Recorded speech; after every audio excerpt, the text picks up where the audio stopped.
Hi everybody and welcome to the YouTube character profile re-upload for Stan and Hilda Ogden. Welcome, welcome. This was recorded way back in 2013 for episode 29, I believe, of the podcast. Yes, it was 29. In fact, it was 9 years ago this week that we did this. Really? Yeah, this is an old one, this one. Wow, we've learned so much, haven't we, in 9 years? We put this up in... on Valentine's week because Stan and Hilda are one of the most... if not the ultimate Corrie couple ever. And, couple goals. Yeah, and now it's Valentine's week as we're recording this, isn't it? So we thought, 9 years why later. not put it back up again? So much has changed. We have learnt a lot since then, haven't we? We've actually, watched some episodes with them in since then. That's a start. Well, we definitely watched the Woman Stanley Woman honeymoon...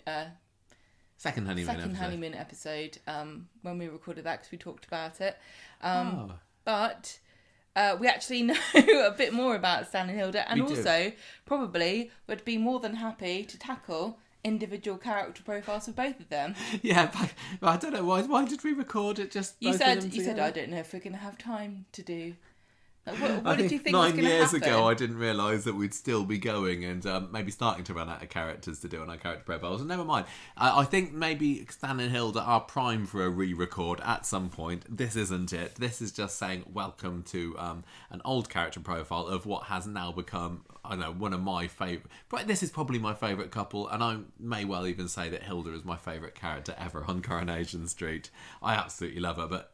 now's not really the time for me to say why. I've spoken about it loads recently anyway. You know, everybody, I love Hilda. You love Hilda as well, don't you? Yes, in a consensual manner. A consensual, platonic way. Anyway, you just listened to this afternoon, didn't you? Any things for people to look out for? No, don't do an outro. We won't do an outro. It was very interesting that you said that Stan was like the Homer Simpson of Coronation Street, which is a bit weird.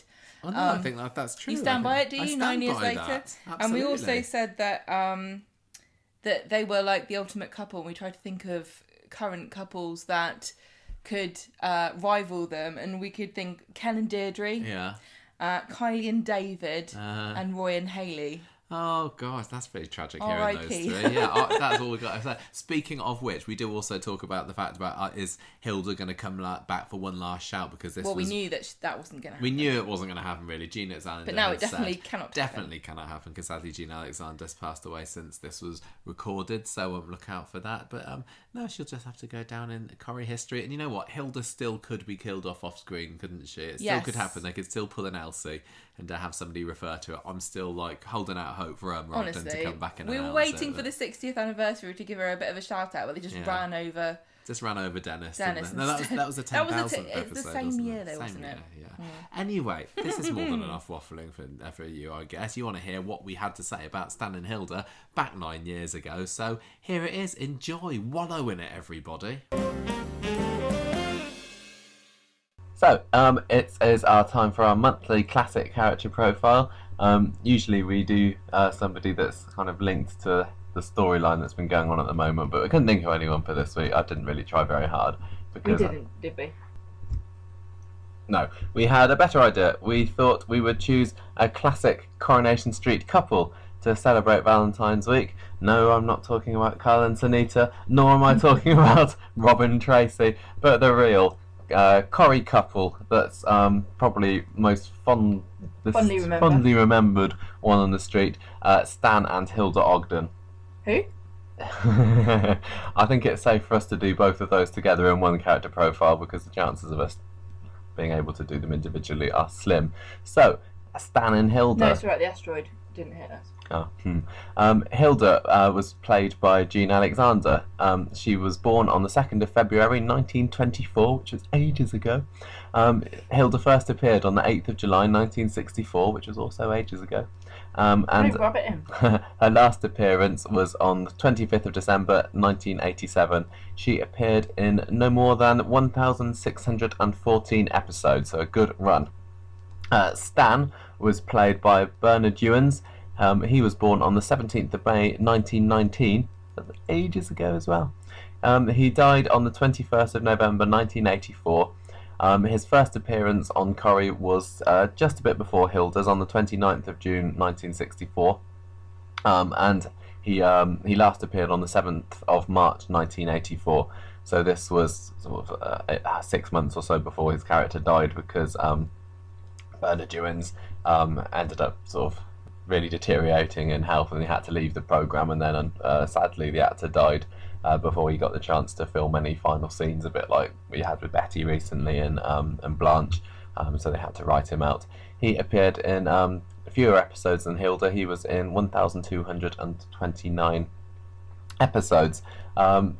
So both characters are very, very fondly remembered by anyone who's ever watched Coronation Street in the 60s, 70s, 80s, and even from myself, who I never watched it back then, but I did watch some of the classic episodes. They're easily one of the best couples, if not the best, that the street have ever had. There was a bit of a backstory that was created for them, that they married just after they met in 1943, and apparently Hilda tripped over Stan during the blackout.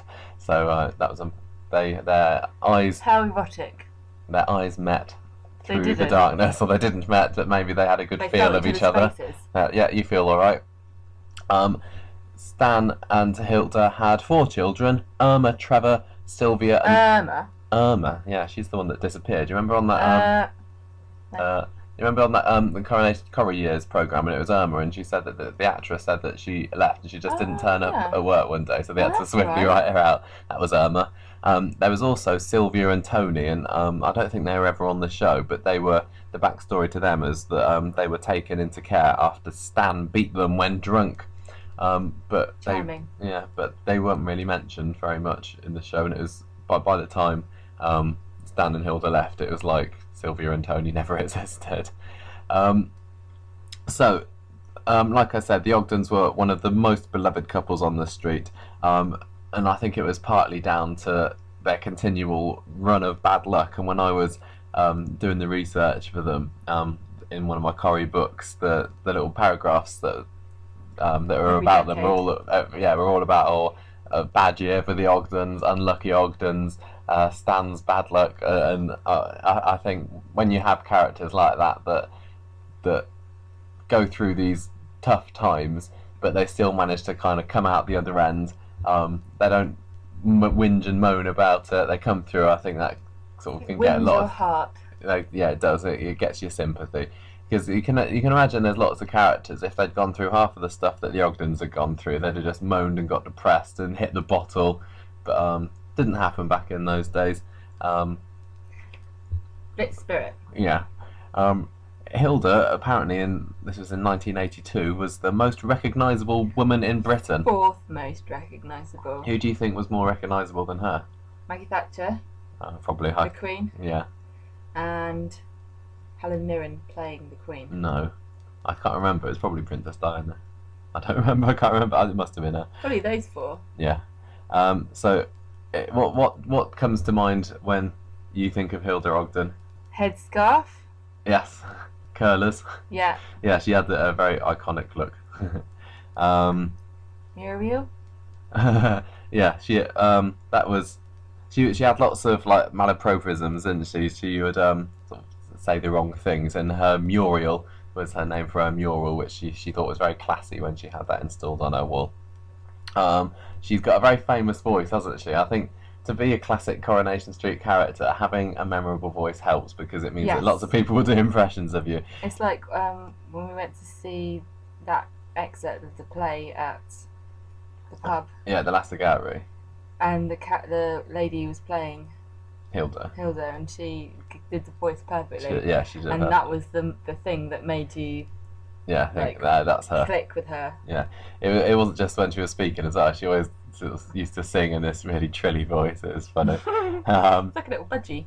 Yeah, she was also famous for being a bit of a gossip. She was a total busybody. I don't know how anyone can be famous on Coronation Street for gossiping. Why? Well, they all do. It's above and beyond, isn't it? I suppose it's like Norris. We forgot to say about Muriel as well. That was where she had her flying ducks hanging up, which is where we've got our podcast logo from. So that is all down to Hilda. Now Stan, I think it's fair to say he's not as beloved as Hilda was, but then the men on the street don't tend to be, do they? But he was second fiddles. Yeah, but he was sort of well known for his laziness. He was a bit of a ducker and diver, a bit of a Jack Duckworth, I guess, before Jack himself. He was very fond of beer, as many of the Corrie men were. But through all their hardships, the Ogdens were very sort of, that they would stick together because they needed each other. I think Hilda needed to be loved, and she was absolutely devoted to Stan, and he needed her to look after him because he was a bit of a deadbeat. It's like I need you to cook for me because he couldn't do anything, and we'll see in some of the storylines. The times when Hilda wasn't around to look after him, he could not cope. So it was a marriage of love and also convenience, I guess. How very Jane Austen-like. Yeah, I found a quote from Jean Alexander where she's talking about this headscarf that we mentioned earlier. She said, "Like Hilda, my roots were in Liverpool, and that's where I first noticed the curlers and headscarf look. The curlers were put under the headscarf by the factory girls. They had their hair tied up in scarves to stop their fashionable long hair getting caught up in the machinery at work. They had the curlers in place in case they got asked out on a date, so they'd be ready for a night out after the shift. They could just take off the headscarf, remove the curlers, and shake down their hair." Which I thought was very interesting. I had no idea. Didn't you? No, did you know that? Well, that's what. What didn't you know? I didn't know why they used to have all their heads in their sort of, why they'd go around in curlers. I just thought curlers are. I know what curlers are, but I didn't know. Like Hilda had her curlers in all the time, and I thought, why have you got those? Because when you put your curlers in, it's because you want to give yourself curly hair, but you don't walk around all day in them. No, I think hers is a joke, though, isn't it? Like she's always thinks she's going somewhere, but she never actually takes them out. Oh yeah, she always had her eyes on greater always things. The bridesmaid and never the bride. Right, let's go down some of the Oggy storylines. And I looked through this book and I tried to pick out some of the main ones. And they never had any sort of big dramas because back in those days there weren't very many big dramas. They just had ratings winners, did they? Because there was only 3 channels. Yeah, so they had lots of little funny storylines, and it reminded me of what we were learning from that writer at the Corrie Fest, saying that it was simpler times, and they could have these silly little storylines all the time. Yeah. In 50 years' time, they'll be saying it was simpler times during the millennium. So, in 1964, Stan bought number 13 to prove to Irma that he could provide for his family. So, he obviously had a reputation with his family of being a bit of a deadbeat and good for nothing. Hilda got a cleaner's job in the Rovers, and Irma became a barmaid there. One of the earliest storylines was that Stan was doing some digging in Albert Tatlock's backyard, probably as one of his many get-rich-quick schemes. The whole street had to be evacuated because he discovered an unexploded bomb from World War II, because this is only like 20 years after the war. Yeah, well, you say that, they still find them now, aren't they? Yeah, so they all had to go into the community hall, but meanwhile, their son Trevor raided all the houses on the street, and then he hot-footed it off to London, and I don't know whether he was ever seen again. I remember Dad found a grenade in their garden. Did they? I don't know why there was a grenade in there. What, in the house they're in now? I think so. Oh, cool. Was the whole street evacuated? No. Oh, boring. It's not a soap. If it was a soap, soap, it would have been. Throw it into the next door's garden. So in 1966, Stan got a load of jobs. He was an ice cream man. Just like Rupert Grint. Yeah. But unfortunately, a rival ice cream woman, I think, sabotaged his round, and she was going ahead and stealing all his customers, and then his ice cream melted, so he couldn't do that job anymore. No, they all got it all worked out. That doesn't happen. Doesn't it? I know. Or maybe it did back in the 60s. My childminder's husband was a ice cream man, and they're really territorial. They're all really scary. He was also a milkman later on that year, so but he forced Hilda to cook him breakfast every morning at 4 o'clock, and because Hilda was so devoted, yeah, you're still awake at 4 o'clock some morning. You just cook me breakfast before you go to sleep. I'll have some dinner and you can have some breakfast. Right. Then the next year, he didn't have these jobs anymore, and he tried to dodge work as much as possible, but he had a couple of short-lived jobs, shifting coal. And then he worked in Len Fairclough's yard for a bit. Shifting coal, that's a good 60s job. That's a proper northern job, isn't it? Shifting coal. Shifting coal into yard. In 1968, now Hilda had a little bit of an affair in that year. It wasn't a proper one, But apparently she had some stolen moments with the local park keeper. Again, simpler times.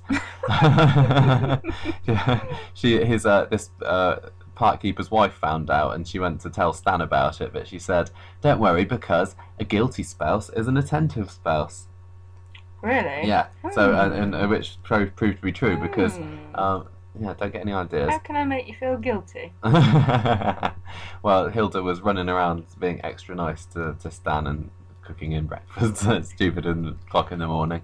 So he quite liked it, but he eventually revealed that he found out. In 1969, now that was definitely one get-rich-quick scheme after another. He had a go at antiquing. He promoted Hilda as a clairvoyant because she could read the tea leaves, of course. That she can. My nan can read the tea leaves. Yeah, that's a proper old lady thing, isn't it? Reading the tea leaves. Barman. Yes, he was a barman at the Rovers, but of course he spent all his wages on beer, street photography, and junk sculpture. But all his junk sculptures got taken away by the bins. Yeah. So that was a bit of a sad year for them. The next year in 1970, he became this is like what's that cartoon character that has all his jobs, Mr. Ben or something? Is that right? Mr. Ben goes and. Oh yeah, who has all the jobs? Am I thinking of Homer Simpson? It is a bit like Homer Simpson, actually. Homer Simpson works in a nuclear factory. Yeah, but he's got new jobs every episode. He seems to have. Oh, you haven't seen some of the newer episodes. They're running out of ideas. He's just like Homer Simpson. He's like a northern Homer Simpson. So he was burp when he drinks beer. Most probably. He became night watchman at a bakery for a bit, and also that year. Night watchman at a bakery? Well, it's some baker's factory or something, I think. I just read it on the internet. I don't know. Surely, when you're working in the only reason there'd be bread in a factory at night, a bakery, is if someone's bloody baking it. I don't know. It was a long time ago. There's no clips of this on YouTube. Well, up north it is quite. It must have been really poor during the 1970s if people were robbing bakeries. It was. It's like on Les Miserables when gets all that time. He gets arrested for stealing a loaf of bread. He has to go to Portsmouth. Oh yeah, don't want to go there. I think we might have a listener in Portsmouth. I've had a look at the map. Apologies. Well, they would know.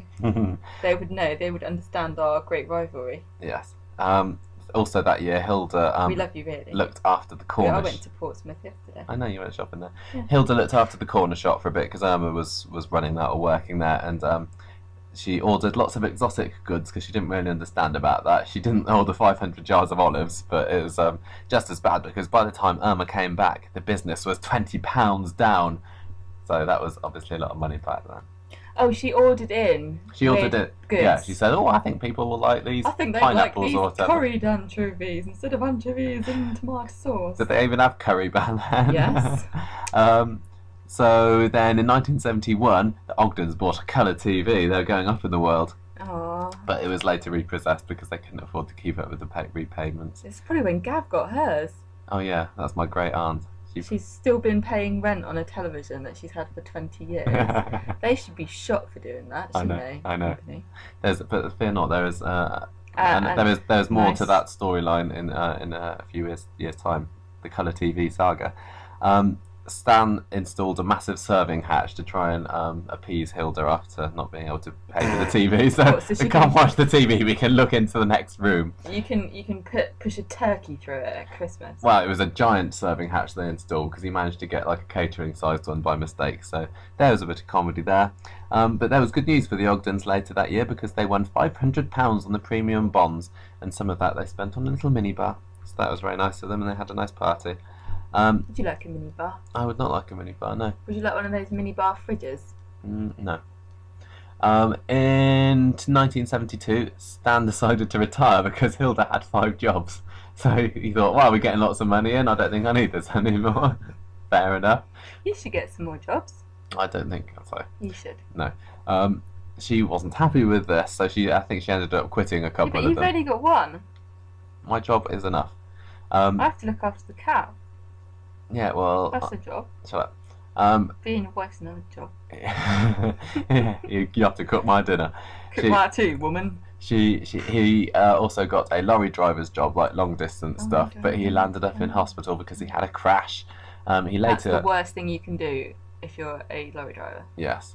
He later went back to work as a window cleaner, and he was wrongly accused of being a peeping Tom. Was it definitely a false accusation? It was, because they found the person who did it. They found the real peeping Tom? Yeah, but apparently everyone in the Rovers was accusing Stan, and Hilda spat on the floor to show her disgust. Oh my goodness, I know. Imagine if that happened today. Do you think she had to clean it up afterwards? Because that was her job.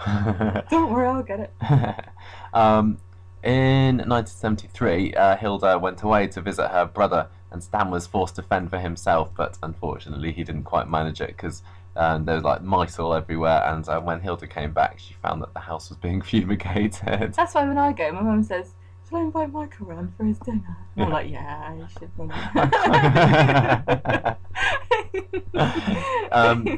She also started ballroom dancing lessons that year, but she was a bit annoyed that Stan wasn't jealous of her dancing partner, so I think she was trying to get her own back.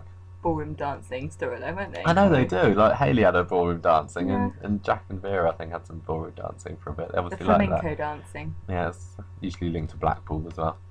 In 1974, ooh la la, Hilda got a job cleaning on a cruise ship. That's quite exciting. I know, that's quite nice. Did she get to go round on it, or did she have to just jump on and clean it and jump back off again? I assume she managed to go all around on it. Because they don't need those people, do they? Because they've got staff on the ship. Yeah.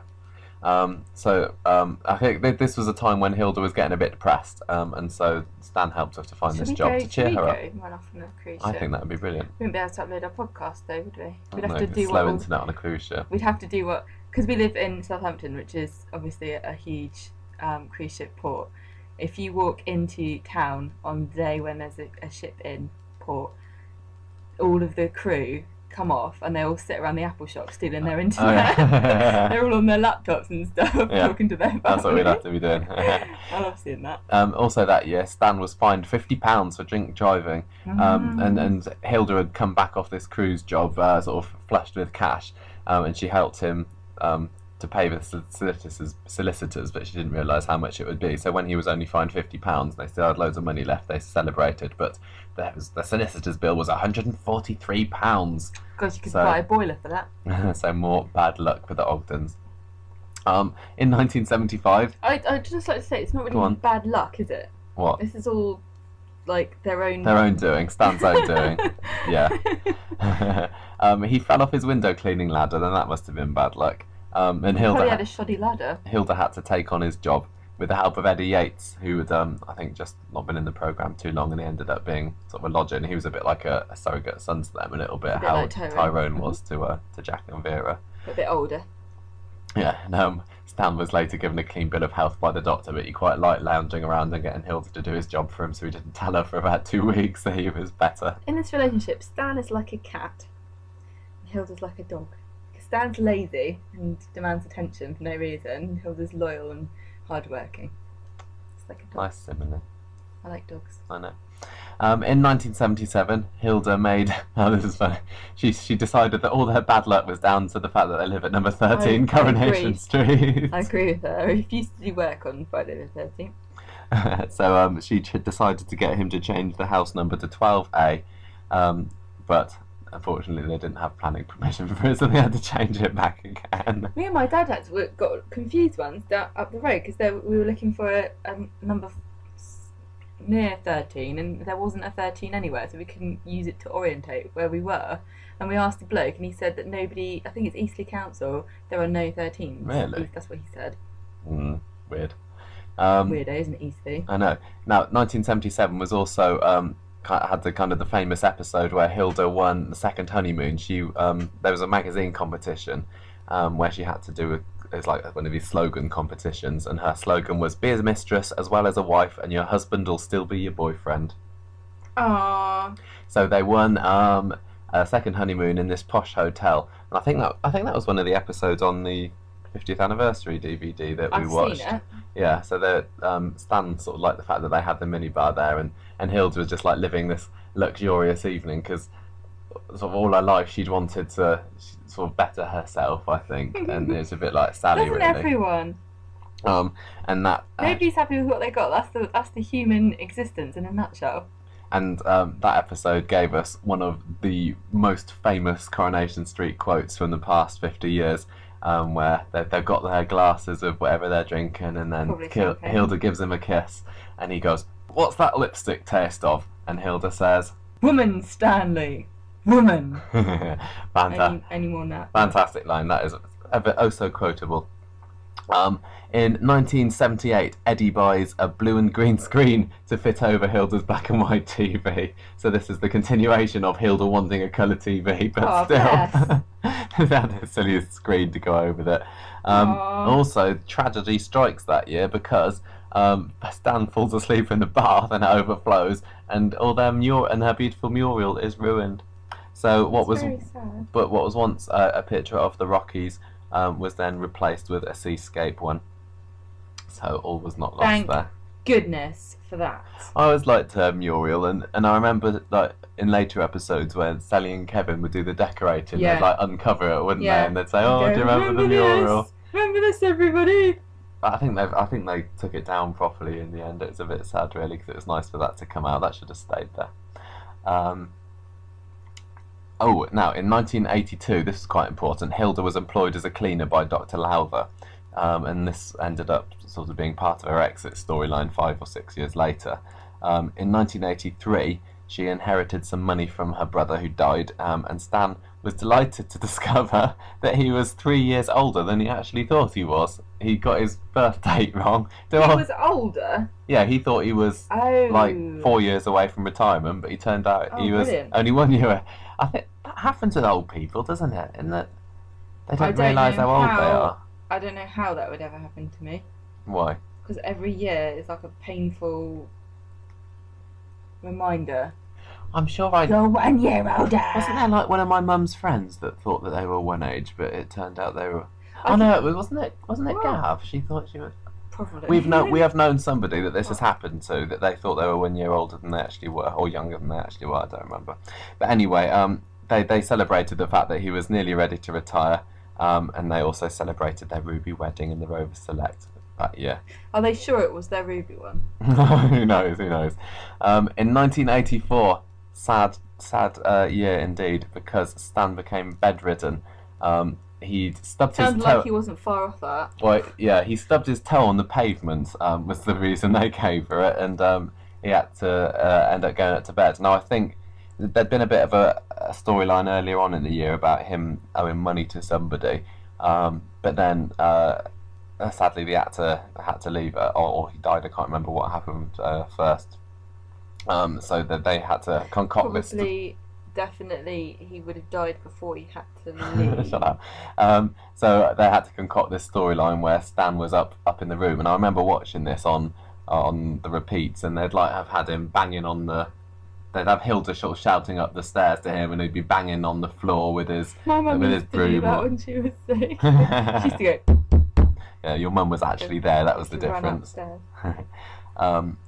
But then Hilda ended up collapsing from exhaustion, and Stan was taken into hospital where he sadly died of a heart attack. That was very, very sad. And then we also get the extremely famous scene of Hilda, who had held it together during Stan's funeral and sort of kept a stiff upper lip, sort of breaking down in these floods of tears when she comes back home and opens a little paper package with his glasses and his pyjamas in. And that's kind of like that's always voted as one of the most memorable Coronation Street scenes and one of the most heart-wrenching scenes. Very, very well acted by Jean Alexander, and it won her, or helped to win her, the Royal Television Society's Best Performance Award. Well, we watched it again earlier, didn't we? And I said, considering that the actor actually died, she was probably crying in real life for her dead colleague, and you went... Oh yeah, no. I read that all the cast and crew were like watching sort of open-mouthed this excellent performance, and they thought that Jean was really, really tragically crying, and they went over to her to see if she was okay, and she was like, "Yeah, I'm only acting." It worked. It was good. Now she wasn't in it very much after that. It was clear that without Stan, there wasn't very much they could do with Hilda. There was no one for her to nag, so she was sort of in and out of it for the next few years. And in 1977, Jean herself decided that she wasn't going to renew her contract, so she was asked to be written out. And the way they did it was very nice. They had Dr. Lowther, who you remember gave her the job in '82, was going to retire to Derbyshire, and he got Hilda to help him and his wife pack all their stuff together. But they were disturbed by burglars, and Hilda was knocked unconscious, and Mrs. Lowther was killed, and Hilda sort of was unconscious in hospital for a bit. And when she came round, she turned into a bit of a recluse, and she kind of locked herself in her home, and it was very sad. But she later was offered the job of Dr. Lowther's housekeeper in Derbyshire. So she left on Christmas Day after the Rovers locals joined her in a final sing-song, the Wish Me Luck as You Leave Me Goodbye song, which is another very common one that we see on the clips. And that got 27 million viewers, that episode, which is incredible to think of now. Half of everyone in the country. Yeah. It never gets... Well, it doesn't even ever get 20 now, so to get 20 million, that's incredible. Although 27 million, but I mean, EastEnders still beat it, I think. I think that Den and Angie Christmas special got like 30 or something. I watched that and I never watched this. Well, I didn't watch either. My family was the EastEnders family. I know, don't say that. So that was and still is and still will be forever, probably. Because we're down south, you see. Coronation Street's highest rated episode. It was also, I found, which is quite interesting, the very first time since 1961 that the show had been shown on a Friday, and it was the first time that 3 episodes had ever been shown in 1 week. So start of a bit of a trend. Because apparently, like, they didn't even always used to show Corrie on Christmas Day.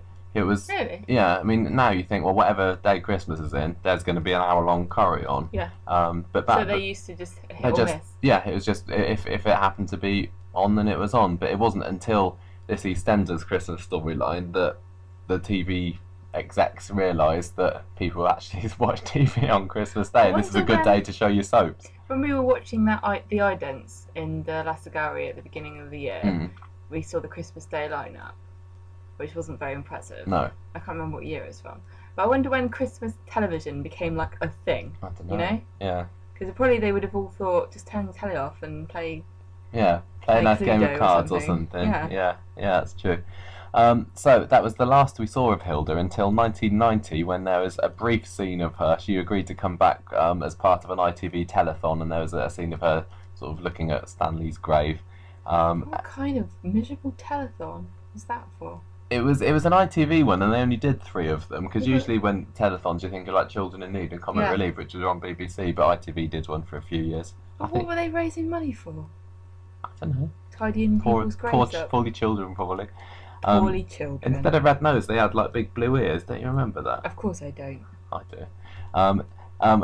Jean also agreed to come back into the role of blue ears. Yeah.